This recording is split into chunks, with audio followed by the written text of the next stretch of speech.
മുനമ്പം കമ്മീഷന്റെ നിയമനം ഹൈക്കോടതി തള്ളിയതോടെ 5 മാസക്കാലം സമയം പാഴായതല്ലാതെ എന്ത് പ്രയോജനം കിട്ടിയെന്നാണ് മുനമ്പം സമരസമിതിയുടെ ചോദ്യം. കമ്മീഷനെ നിയമിച്ച സമയത്ത് തന്നെ മുനമ്പത്തിന്റെ ആശങ്കകൾ സർക്കാരിനെ അറിയിച്ചതാണെന്ന് ഹൈക്കോടതി വിധി കേട്ടിറങ്ങിയ സമരസമിതി നേതാക്കൾ പറഞ്ഞു. ഇനിയെങ്കിലും കാലതാമസം വരുത്തരുത്. സർക്കാർ അപ്പീൽ നൽകുന്നെങ്കിൽ നൽകട്ടെ. മുഖ്യമന്ത്രിയുടെ വാക്കുകേട്ട് സഹകരിച്ചു. ഇനി കമ്മീഷനുകളുമായി സഹകരിക്കാനില്ലെന്നാണ് ഇപ്പോഴത്തെ തീരുമാനമെന്നും സമരസമിതി വ്യക്തമാക്കി. ഞങ്ങൾ ഈ ജുഡീഷ്യൽ കമ്മീഷനുമായി യാതൊരു രീതിയിലും സഹകരിക്കില്ല എന്നും ഞങ്ങൾ പറഞ്ഞിരുന്നതാണ്.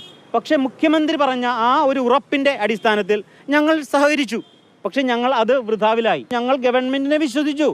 പക്ഷേ എന്തുകൊണ്ട് ഗവൺമെൻറ്റിന് അധികാരമുണ്ട് എന്ന് പറയുന്ന കോടതി ആ അധികാരം ഉപയോഗിച്ച് ഞങ്ങളുടെ പ്രശ്നങ്ങൾക്ക് ശാശ്വത പരിഹാരം ഉണ്ടാക്കണം. ഞങ്ങളുടെ റവന്യൂ അവകാശങ്ങൾ സ്ഥാപിച്ചു തരുന്നതിനുള്ള സത്വര നടപടികൾ ഗവൺമെൻറ് കൈക്കലാക്കണം.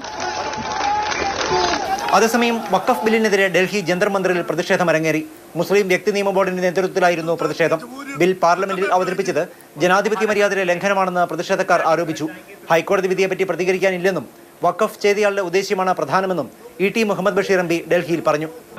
ആരാണോ അതിലേക്ക് അത് വഖഫ് ചെയ്തിട്ടുള്ളത് അദ്ദേഹത്തിന്റെ ഉദ്ദേശമാണ് അതിലെ കാര്യം. എന്നാൽ അതിന് പകരം ഗവൺമെൻറ് ഇപ്പോൾ തൽക്കാലം ഇത് അങ്ങ് നീങ്ങിക്കിട്ടട്ടെ എന്ന് വിചാരിച്ചിട്ട് ഒരു സംഗതി എടുത്തത് അതിൻ്റെ നിയമപരമായിട്ടുള്ള പ്രാബല്യം കോടതി കണ്ടെത്തി എന്നുള്ളത് മാത്രമേ ഉള്ളൂ. ബാക്കി കാര്യങ്ങളൊക്കെ ഗവൺമെൻറ് തീരുമാനിക്കണം. നമ്മളതിനെപ്പറ്റി പറയാൻ ആഗ്രഹിക്കുന്നത്. ഹൈക്കോടതി വിധിയുടെ പശ്ചാത്തലത്തിൽ തുടർ നിലപാടുകൾ തീരുമാനിക്കാൻ മുനമ്പം സമരസമിതി യോഗം ചേരുന്നുണ്ട്. മാതൃഭൂമി ന്യൂസ്, കൊച്ചി.